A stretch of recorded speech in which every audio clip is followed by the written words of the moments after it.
Expect the unexpected. MI ने दिल्ली में जाके दिल्ली को हरा दिया है। कुछ टाइम के लिए लगा था कि एमआई शायद इस मैच में भी पीछे रह जाएगी, लेकिन वो कहते हैं ना कि जब दिन आपका हो तो फिर आप कुछ भी कर लो, दिन आपका ही होता है। और आज एमआई के साथ में वही हुआ है।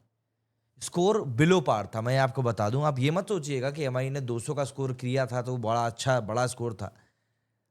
दिल्ली के इस मैदान पर ड्यू का पूरा पूरा खेल देखने के लिए मिल रहा था, और जब ड्यू अपना खेल दिखाती है तब अच्छे अच्छे बड़े बड़े बॉलर भी बॉल को घिसते रह जाते हैं। भाई, बॉल सूखती नहीं है। और यहां पर एमआई ने उसी सिचुएशन में जाकर बॉलिंग करी। हालांकि इस बार आईपीएल में 2 बॉल लेने का एक प्रावधान नया आ गया है, लेकिन उसके बावजूद भी अगर हम लोग समझें तो देखिए, कहीं ना कहीं आज एमआई थोड़ी सी लकी भी रही। और जिस तरह की बैटिंग करुण नायर के आउट होने के बाद में दिल्ली की तरफ से हुई, मुझे ऐसा लगता है कि पिछले कुछ मैचेस में केएल राहुल जिस तरीके से बैटिंग कर रहे थे, वो कहीं ना कहीं दिल्ली के लिए ना एक ओवर डिपेंडेंसी बन गई थी। मतलब क्या होता है, जब एक बंदा आपके लिए बार बार लगातार अच्छा खेल रहा होता है ना, तो आप ना थोड़े से उस वाले जोन में चले जाते हो कि यार ठीक है ना, ये बंदा कर तो रहा है। और केएल राहुल के साथ मुझे लगता है वही हो गया। लेकिन जिस बंदे ने आज मिस किया है, वो मुझे लगता है वो बंदा है आशुतोष। आशुतोष ने आज यहां पर चांस मिस किया है। वो 2 रन के लिए अगर वो जबरदस्ती का ना भागा होता तो शायद चीजें इस तरीके से एंड नहीं हुई होती। क्योंकि आप देखिए, इस मैच को मुंबई इंडियंस 12 रन से जीती है और 1 ओवर पूरा बचा हुआ था। अपार्ट फ्रॉम दैट 19वें ओवर की आखिरी 3 बॉलों पर 3 रन आउट हुए हैं। तो एक तरीके से 9 बॉलें जो थी यहां पर बची हुई थी 12 रन बनाने के लिए। तो अब क्या बोले यार इस चीज को लेकर, आप खुद समझिए कि भाई कितनी बुरी गत हुई है यहां पर। 9 बॉलों में आपको 12 रन चाहिए, तो उसके बाद आप पैनिक कर गए तो फिर कोई कुछ नहीं कर सकता। लेकिन ठीक है, दिल्ली जिस तरीके से इस समय खेल रही है, काफ़ी प्रॉमिसिंग क्रिकेट दिखा रही है। और उम्मीद तो यही है कि भाई अभी भी वो ऐसा ही गेम दिखाएगी। अक्षर पटेल ने आज भी काफ़ी अच्छी कैप्टनसी करी है। बस समस्या आज ये रही कि इनके बैट्समैन जो थे आज स्टिक करके नहीं खेल पाए। या ये कह सकते हैं कि करुण नायर ने एक तरफा ऐसा गेम दिखा दिया कि हर कोई बस यही सोचता रह गया कि यार बैटिंग शायद इतनी ही आसान है। करुण नायर की अच्छा अपने आप में एक कहानी है, लेकिन एक कहानी एमआई की तरफ से भी निकल कर आई। तिलक वर्मा, अभी 2-1 मैच पहले की बात है, बंदे को हार्दिक पांड्या ने रिटायर्ड आउट करवा दिया था। बाद में अजय वर्धन ने बोला था कि मैंने बोला है। तिलक वर्मा को रिटायर्ड आउट करवा दिया गया था कि भैया ये बंदा जो है ये रन नहीं बना पा रहा है। लेकिन आज के मैच में आपको कहीं ना कहीं तिलक वर्मा को क्रेडिट देना पड़ेगा। जिस तरीके से बंदे ने आज खुद को रिडीम किया है, 33 बॉल्स में 59 बनाए, 178 का स्ट्राइक रेट रहा, 6 चौके मारे, 3 छक्के मारे। लेकिन जब तिलक वर्मा की हाफ सेंचुरी कंप्लीट हुई ना, तो एक स्टैट के ऊपर मेरी नजर पड़ी। उसमें लिखा हुआ था कि इस हाफ सेंचुरी के पहले तिलक वर्मा ने जो 7 हाफ सेंचुरी मारी है, 7 कंसेक्यूटिव हाफ सेंचुरी जो मारी है, उन 7 इंसिडेंट्स पर मुंबई हारी है। मैं बस यही सोच रहा था, मैंने कहा आज कम से कम ये चीज तो खत्म हो जाए। मतलब बंदा अच्छा खेल कर जा रहा है और उसके बाद जाकर टीम हार जा रही है। तिलक वर्मा ने भी कहीं ना कहीं अपना एक स्ट्रॉन्ग केस प्रेजेंट किया है कि भैया क्यों उसके ऊपर एक तरफा भरोसा किया जाता है मैनेजमेंट के द्वारा। और मुझे कहीं ना कहीं लगता है कि पर्सनली जो उस दिन उसको रिटायर्ड हर्ट किया गया था, उसने उसको काफ़ी ज़्यादा हर्ट कर दिया था। और देखिए, ये जो चीज़ें होती हैं ना, ये देखिए दिक्कत करती हैं। आप इन चीज़ों को माने या ना माने, बट ये चीज़ें दिक्कत करती हैं एज अ क्रिकेटर, या आपके कॉन्फिडेंस को हैम्पर करती हैं। और अगर आप इन चीज़ों से जल्दी उबर नहीं पाते हो तो कहीं ना कहीं ये चीज़ें आपके अंदर बिल्कुल घुसती ही चली जाती हैं। तो कुडोज टू तिलक वर्मा, जो बंदा इस पूरी सिचुएशन से बाहर निकल कर आया और जिस तरीके से उसने पूरा डील किया सिचुएशन से, वाकई में अच्छा था। तो जी, मुद्दा ये है कि आज अक्षर पटेल ने टॉस जीता था, पहले बॉलिंग करने का फैसला किया। फैसला मैं कहूँगा रोहित शर्मा का आउट होना इतना कोई बहुत बड़ी बात थी नहीं, क्योंकि आजकल वो ऐसे ही आउट हो रहे हैं। तो फैसला कहीं ना कहीं मुझे ऐसा लगता है कि एमआई के फेवर में गया, क्योंकि एमआई ने आज अच्छी बैटिंग करी। जिस तरह की बैटिंग वो नहीं कर रहे थे पिछले कुछ समय से, वैसी बैटिंग करी। पहला विकेट उनका 47 पे गिरा, दूसरा विकेट उनका 75 पे गिरा। एंड लगातार उनकी पार्टनरशिप्स हो रही थी, सबसे बड़ी बात। क्योंकि उनके अगर हम बैटिंग ऑर्डर की बात करें तो आप देखिए, रोहित ने 18 रन बनाए, बट उसके बाद में रिकल्टन ने 41 बनाए, सूर्य कुमार यादव ने भी 40 बनाए, एंड तिलक वर्मा ने 59 बनाया और नमन धीर ने 38 बनाया। नमन धीर ने तो खैर अलग ही लेवल पर जाकर गेम खेल दिया। और ये जो 205 रन अभी हम लोगों को मुंबई के बोर्ड पर दिखाई दे रहे हैं ना, इसमें नमन धीर का एक बहुत बड़ा कॉन्ट्रीब्यूशन है, क्योंकि बंदे ने जिस तरीके से आज बैटिंग करी थी वो बहुत ही रिमार्केबल था। और आप उसको ही अप्रिशिएट करें तो मेरे हिसाब से बेहतर रहेगा, क्योंकि आपको एक बंदा चाहिए रहता है ना जो लोअर डाउन दी ऑर्डर खेलने के लिए आए और एक्सेल कर दे इनिंग को, प्रोपेल कर दे, बिल्कुल एक्सपोनेंशियल रेट से आपके स्कोर को बढ़ा दे। वही चीज यहाँ पर नमन धीर ने करी थी। 2 छक्के मारे थे, 3 चौके मारे थे, 17 बॉलों में 38 बनाए थे, 223 का स्ट्राइक रेट रहा था। तो स्ट्राइक रेट भी काफी शानदार रहा था। लेकिन हम लोग अगर आज बॉलिंग की बात करें दिल्ली की, तो दिल्ली की बॉलिंग मुझे ऐसा लगता है कहीं ना कहीं थोड़ी सी वीक पड़ी। मिचेल स्टार्क लास्ट मैच में भी उनका एक ओवर बहुत ज़्यादा कुटा था, इस मैच में भी शुरुआत में उनका एक ओवर बहुत ज़्यादा कुटा और मिचेल स्टार्क ने 3 ओवर में ही मात्र 43 रन दे दिए। अब यहाँ पर स्टार्क ही आईपीएल में आकर ऐसा पिटेंगे तो फिर तो हो गया ना भैया। तो स्टार्क भाई साहब जो थे 14.3 के इकोनॉमी रेट से यहाँ पे पिट के गए। मुकेश कुमार 4 ओवर में 38 रन दिए, 9.5 की इकोनॉमी रही। विपिन निगम यहाँ पर थोड़े अच्छे बॉलर निकल कर आए, बंदे ने 2 विकेट निकाले जिसमें से एक विकेट रोहित शर्मा का भी रहा। तो विराट कोहली और रोहित शर्मा दोनों को बंदा ये आउट कर चुका है। कुलदीप यादव ने अगेन बहुत इकोनॉमिकल बॉलिंग करी, 4 ओवर में सिर्फ 23 रन दिए और 2 विकेट निकाले। इकोनॉमी रेट भी काफ़ी अच्छा रहा 5.8 का। अक्षर ने भी ओके की बॉलिंग करी, 9.5 की इकोनॉमी रेट रही। मोहित शर्मा को 3 ओवर मिले, बंदे की 13.3 की इकोनॉमी रही। अब बात यह है कि जो सबसे ज़्यादा मुझको उम्मीद थी, वो उम्मीद ये थी कि जो इनकी ओपनिंग है दिल्ली की वो थोड़ी सॉर्टेड सी है। तो लग रहा था कि यार ये लोग थोड़ा अच्छा खेलेंगे, बट दीपक चहर की पहली ही बॉल के ऊपर जिस तरीके से जैक फ्रेजर आउट हुआ, वो बहुत ही गैर जिम्मेदाराना शॉट लगा मुझको। देखो पहली बात तो ये कि चलो आप पहली बॉल में मार रहे हो T20, ये समझ में आता है, बट एटलीस्ट आप ये तो माइंड करो कि भैया हवा में ना मारो। और वो शॉट एक नथिंग शॉट था जिसके ऊपर मतलब ये जैक फ्रेजर आउट हुआ ना, एक नथिंग शॉट था। वो एक ऐसा शॉट था जिसको कि देखकर ना कोई भी ये नहीं कहेगा कि यार क्या हो रहा है यार, मतलब क्या कर रहे हो आप। वो कोई शॉट नहीं था, उसके ऊपर बंदे का आउट होना ना कहीं से कहीं तक भी गलत नहीं था, बहुत बेकार शॉट था। लेकिन इसके बाद ही पूरी कहानी बदली। दिल्ली ने जो इसके बाद स्कोरिंग शुरू करी, पोरेल और करुण नायर ने मिलकर, दोनों ने एक तरीके से दिल्ली को ऐसी कमांडिंग स्टेट में पहुंचा दिया था कि सबको यही लग रहा था कि अब तो ये मैच दिल्ली का ही है। और देखिए ये जो पार्टनरशिप थी इसमें एक बहुत ही बेहतरीन कहानी थी और वो कहानी थी करुण नायर की। अगर आप करुण नायर को नहीं जानते हैं तो मैं उम्मीद यही करूंगा कि आप एक लॉकडाउन के पैदा हुए बच्चे हैं, क्योंकि करुण नायर वो खिलाड़ी है जिसने कि इंडिया की तरफ से ट्रिपल सेंचुरी स्कोर करी है टेस्ट मैच में, बट किस्मत ऐसी खराब कि उसके बाद बंदे को मौका ही सही से नहीं मिल पाया। 3 साल से आईपीएल नहीं खेला था और 2019 के बाद से आईपीएल में हाफ सेंचुरी नहीं मारी थी बंदे ने। लेकिन इस बार दिल्ली की टीम ने रोप इन किया। ये भी कर्नाटका से आते हैं, केएल राहुल के बहुत ही करीबी दोस्त बताए जाते हैं, दोनों ने काफ़ी क्रिकेट साथ में खेला हुआ है। एक बार फिर से दोनों एक ही टीम से खेल रहे हैं। लेकिन करुण नायर ने आज जो बैटिंग करी वो एक अलग ही जोन में दिखाई दे रहे थे। ऐसा लग रहा था कि यार ये बंदा मतलब कुछ एक पॉइंट प्रूव करने के लिए खेल रहा है। और मुझे ऐसा लगता है कि दिल्ली की टीम जो ये आज हारी है, इस हार का अगर सबसे बड़ा किसी को दर्द होगा तो वो अक्षर पटेल को या फिर टीम के ओनर को नहीं होगा, बल्कि वो करुण नायर को होगा। क्योंकि ये करुण नायर का मैच था एक तरीके से। जिस तरीके की पारी करुण ने खेली है आज, मतलब बुमराह को भूत बना दिया था भाई। बुमराह को ऐसे चौके छक्के मार रहा था ये बंदा, 2 छक्के और 3 चौके मारे थे आई थिंक बुमराह के ओवर में।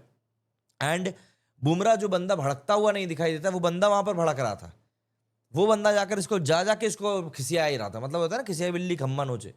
आज बुमराह की वो हालत कर दी थी इसने। मुझे पास्ट में बहुत टाइम नहीं रहा था भाई, मतलब मैंने अभी तक इतना नहीं देखा है किसी ने बुमराह को इतनी गंदी तरीके से कूटा हो जिस तरीके से आज करुण नायर ने कूटा। करुण नायर ने भैया आज अपने हिस्से की बहुत शानदार बैटिंग करी है। आप उस बंदे को तो कुछ नहीं बोल सकते, उस बंदे ने जो करना था उसने वो किया।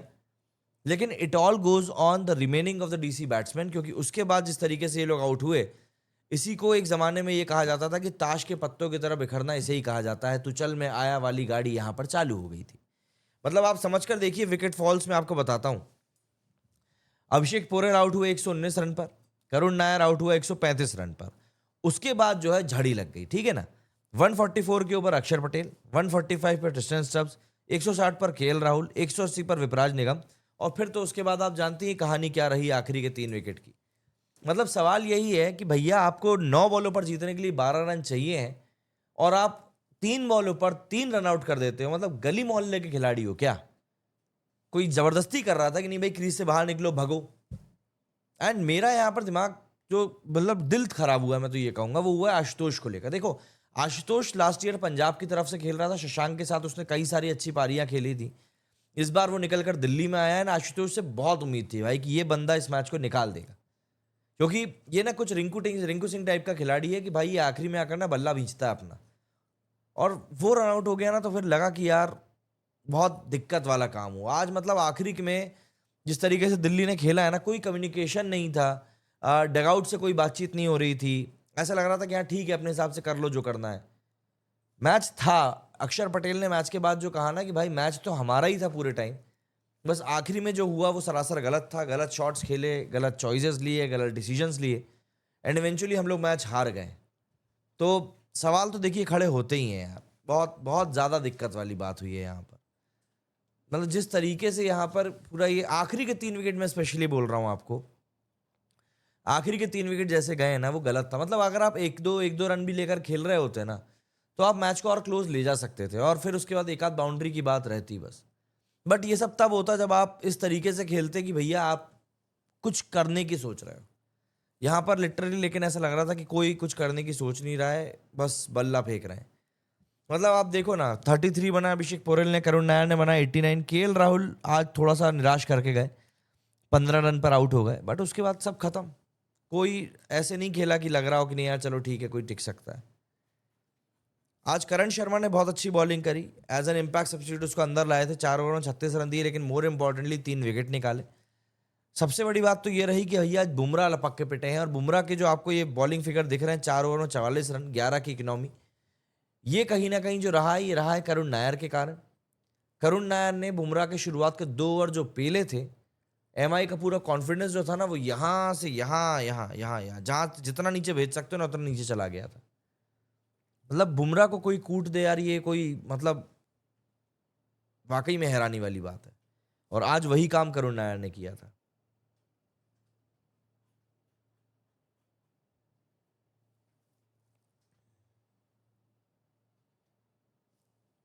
कुछ कमेंट देखते हैं।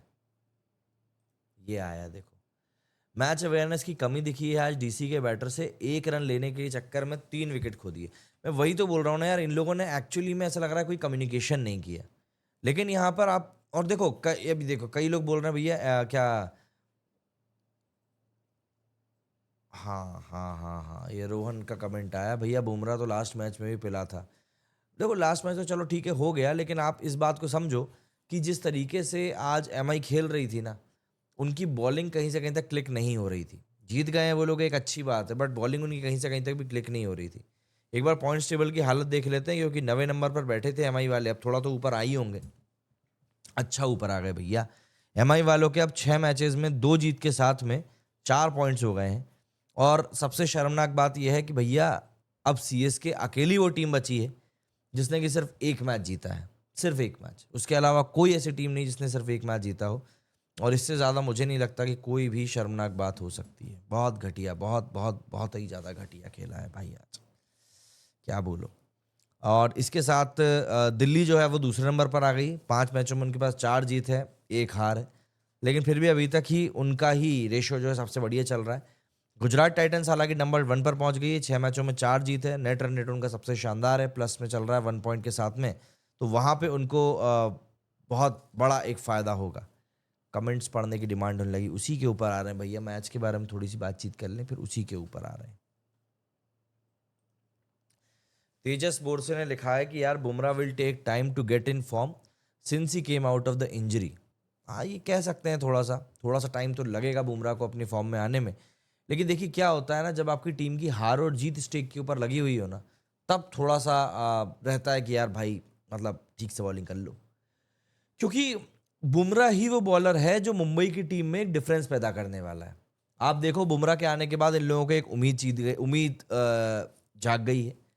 वरना तो ऐसा लग रहा था कि भाई खेल जो था पूरी तरीके से अलग हो चुका है। ये रोहन ने एक सही बात कही है, when ball changed game changed, MI की किस्मत चेंज्ड। अब ये एक नया रूल आया है एक्चुअली आईपीएल में इस साल से, कि अगर बॉल इस तरीके से गीली अगर हो जाती है तो अंपायर के पास ये ऑप्शन रहेगा कि भैया वो बॉल को चेंज करा सकता है। ये एक ऑप्शन इनके पास है अब।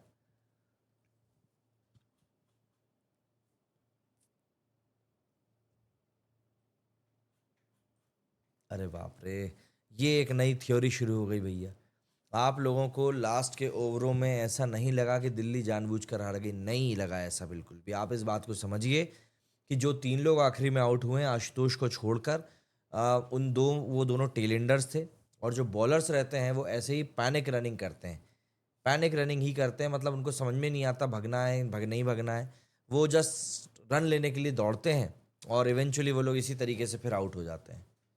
बहुत बढ़िया, बहुत ज़्यादा दिक्कत होने वाली है। मतलब ये दिल्ली को याली हार थोड़ी सी चुभेगी ज़रूर, क्योंकि ये जो हार है ये दिल्ली की हुई है, ये जीत एमआई की कम है और ये दिल्ली की हार ज़्यादा है। आपको इस बात को एक्नॉलेज करना पड़ेगा, क्योंकि बहुत सारे लोगों का यहाँ पर लगा हुआ था।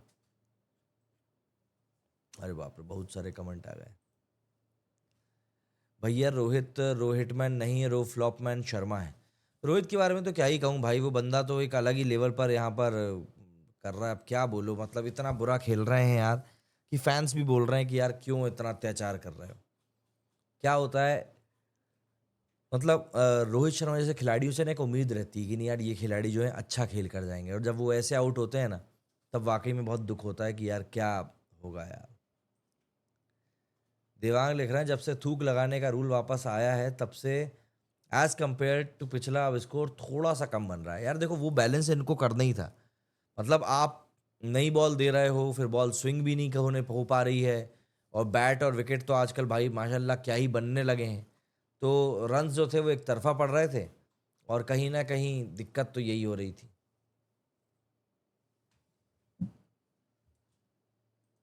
ये देखो, ये आ गए रोहित शर्मा के फैन। रोहित ने बाहर से जो बॉलिंग चेंज के लिए बोला, वहां से मैच पलट गया। उसी ओवर में करुण नायर का आउट हो गया। लव यू रोहित, सच के रोहित की कप्तानी का कोई जवाब नहीं।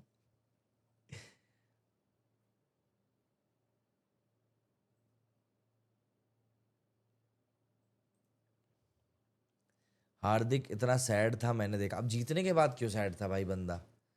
जीतने के बाद तो सैड होना